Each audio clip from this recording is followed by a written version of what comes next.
Vous venez de déballer votre nouvelle imprimante, mais vous rencontrez quelques difficultés pour effectuer la configuration de votre nouveau produit. Bienvenue, je m'appelle Tanguy, je fais partie de l'assistance technique de Boulanger et aujourd'hui nous allons nous intéresser à comment configurer votre imprimante avec votre environnement. Ce sujet fera l'objet de 3 vidéos distinctes. Dans cette première vidéo, nous allons aborder les deux sujets différents. Dans un premier temps, câble USB ou paramètres réseau Wi-Fi que choisir, et dans un second temps, comment brancher votre câble USB.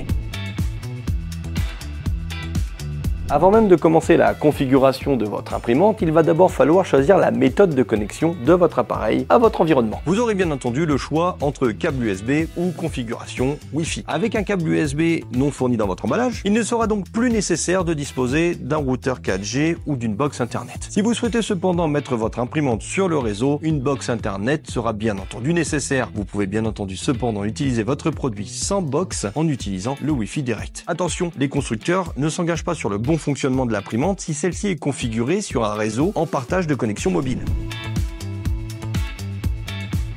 Vous avez donc choisi la configuration par câble USB. Alors attention, ne soyez pas surpris par l'absence du câble dans l'emballage. Les constructeurs estiment qu'il n'est plus obligatoire. Rassurez-vous, c'est un câble standard USB type AB de forme rectangulaire biseauté sur la partie supérieure. C'est une norme révisée du câble USB. Voici à quoi il ressemble. Si vous n'en possédez pas de panique. Votre magasin Boulanger le plus proche pourra vous en fournir un dans le rayon micro-informatique. Une fois le câble en votre possession, vous pourrez brancher le câble à votre imprimante, généralement située à l'arrière de celle-ci.